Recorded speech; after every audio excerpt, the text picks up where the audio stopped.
It's Friday, the 16th of February, and you're listening to Workers Connect Radio, where we bring you the latest updates from the world of work. We'll begin with the headlines. Annual Survey of Industries data reveals exponential rise in contract employment across the country. Bombay High Court directs Maharashtra government to pay retirement compensation to Anganwadi workers and helpers. Paint factory gutted in inAlipur area of Delhi, 11 workers killed, rescue operation still underway. German public transport workers embark on strike, demand one-time bonus to ward off cost of living crisis. And workers employed at military bases in Canada march to Parliament demanding fair wages and work conditions. Now news in detail. The recently released report of the Annual Survey of Industries by the Ministry of Statistics and Program Implementation has painted an alarming picture of the labour market.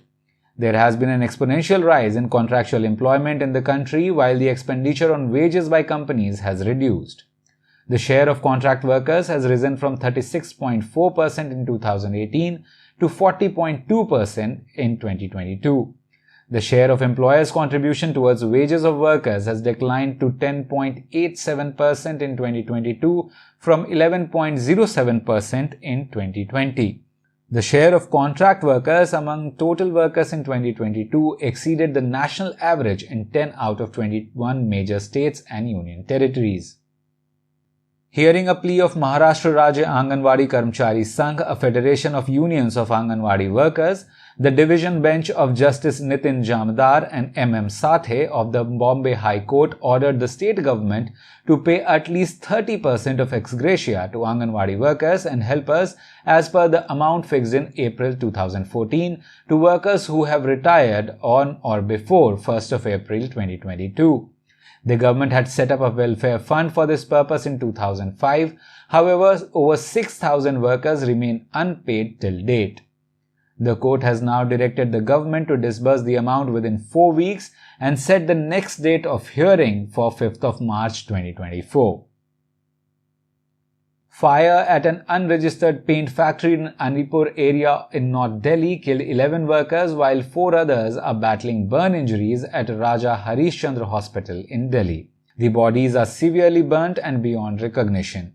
22 fire tenders are at work and search and rescue operation is still ongoing.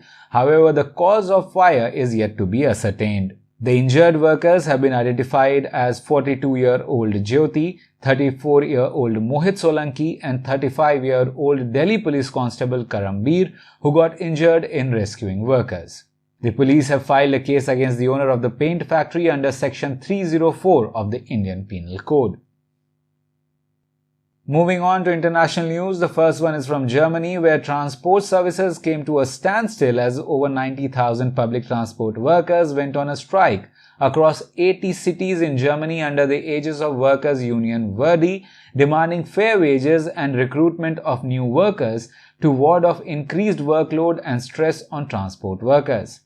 In the capital Berlin, a shorter 7-hour strike was announced. Workers are demanding more holiday time, a 20% hike in wages, and one-time bonus payment of 30,000 euros to ward off inflation. More transport workers across the country are on strike demanding fair wages. Earlier last week, a strike by security staff at 11 German airports led to about 1,100 flight cancellations or delays. Non-public fund workers at Canadian military bases in Ontario and Quebec states of Canada who walked off their job last month demanding fair wages, a national pay grade for all non-public funds workers across the country, and better job security marched to Parliament under the aegis of Public Service Alliance of Canada. Workers are facing escalating pressure and intimidation from the employer and police, and to crush the strike, employers are increasingly using replacement workers and civilian military workers. Earlier, police had arrested union leader Alex Silas to quell the strike.